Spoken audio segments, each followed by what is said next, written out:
It's quite late now. आओ मैं तुम्हें छोड़ दूं।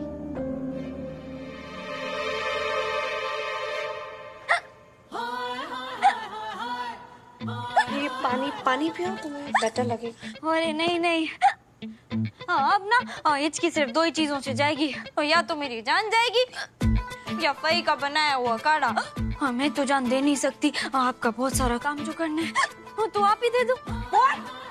मैं जान दे दूं? अरे नहीं नहीं, कैसी बातें कर रही हो आप, जान नहीं देनी है, काढ़ा देना है। पर हिचकी में काढ़ा कौन पीता है? मैं पीती हूँ, मुझे ना सूट करता है। बस थोड़ी सी चीजें मिला के काढ़ा बन जाएगा।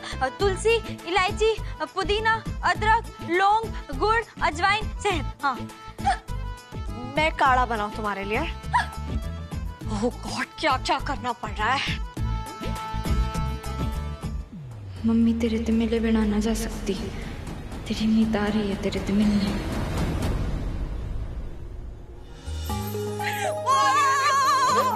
Mom, Dad, you know what? आज मैं इतनी ज्यादा खुश हूँ कि I can't even explain.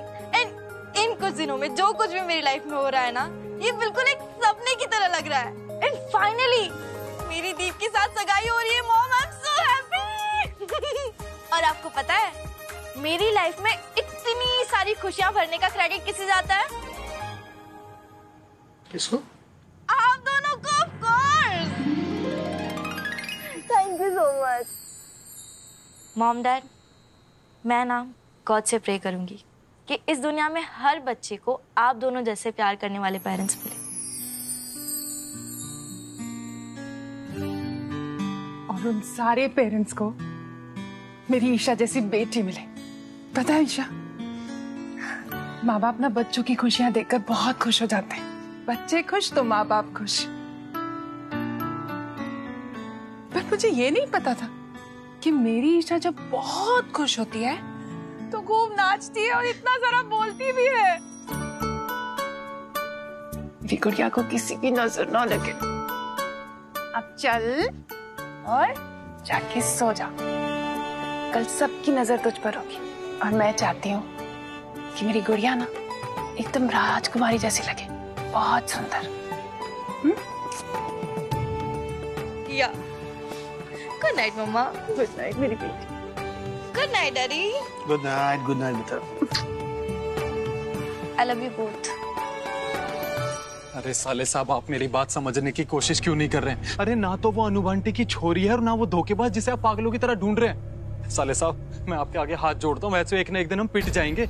ये पागलपंती छोड़ के मेरी बात को समझने की कोशिश कीजिए। नहीं समझ रहे, क्या करूं? हाँ साले साहब, देखिए ससुर जी ठीक हो गए।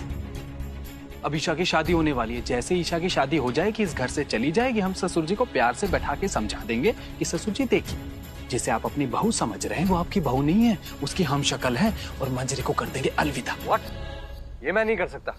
साले साहब क्या नहीं कर सकते? ससुर जी को सच नहीं बता सकते, मंजरी को अलविदा नहीं कह सकते। अरे साले साहब, तब आप क्या करेंगे जब मंजरी खुद ये बात बोल देगी कि देखिए आपने जिस काम के लिए हमें बुलाया था वो काम तो हो गया, अब मैं यहाँ से चलती बनती हूँ। अरे तब भी तो सच बताना पड़ेगा साले साहब।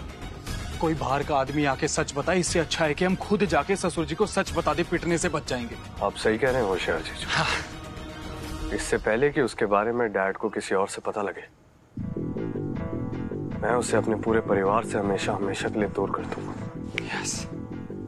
अभी तो वो मंजरी बनकर मेरे पूरे परिवार से अपनापन बटोर रही है, लेकिन उसका कोई भरोसा नहीं है। कहीं वो बेशरम बनकर पिछली बार की तरह हमेशा हमेशा के लिए गायब हो गई तो पूरे परिवार का तो दिल टूट जाएगा।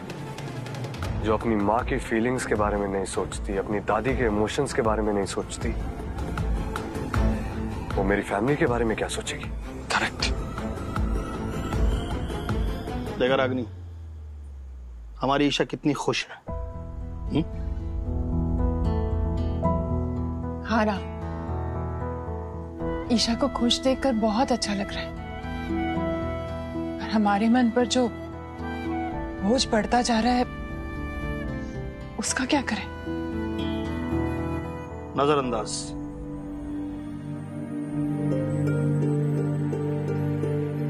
नजरअंदाज। जैसे पानी में पत्थर फेंको ना, तो पत्थर पानी में कुछ देर के लिए तरंग छोड़ता है, उसके बाद पानी में ही डूब जाता है और पानी फिर से शांत हो जाता है।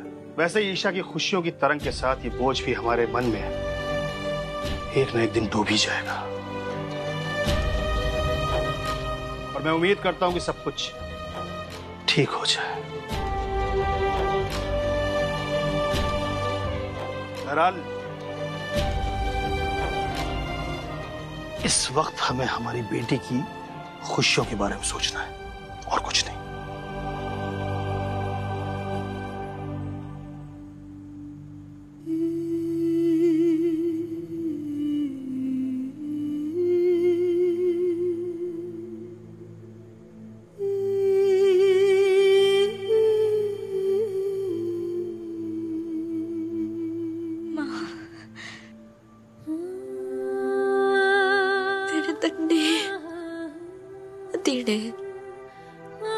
पूरे अलावत परिवार ने बहुत तड़पाया है। उनके सामने तो मैं फिर भी कम से कम मंजरी बन के चली गई। जब तक तुम दोनों के सामने ना आ पाई मैंने माफ कर दे माँ, प्लीज। तेरी छोरी ना मजबूर है, मैं जानती हूँ। मैं चाहे जितने मेज बदल लूं, तू मुझे देखते ही पहचान लेगी कि मैं तेरी मीत हूँ। मैं जब तक अपनी मंजिल तक ना पहुंच जाती, मैंने मंजरी बने रहने का नाटक करना होगा। तो बस हमेशा की तरह अपना आशीर्वाद वाला हाथ मेरे सर पर रख दे।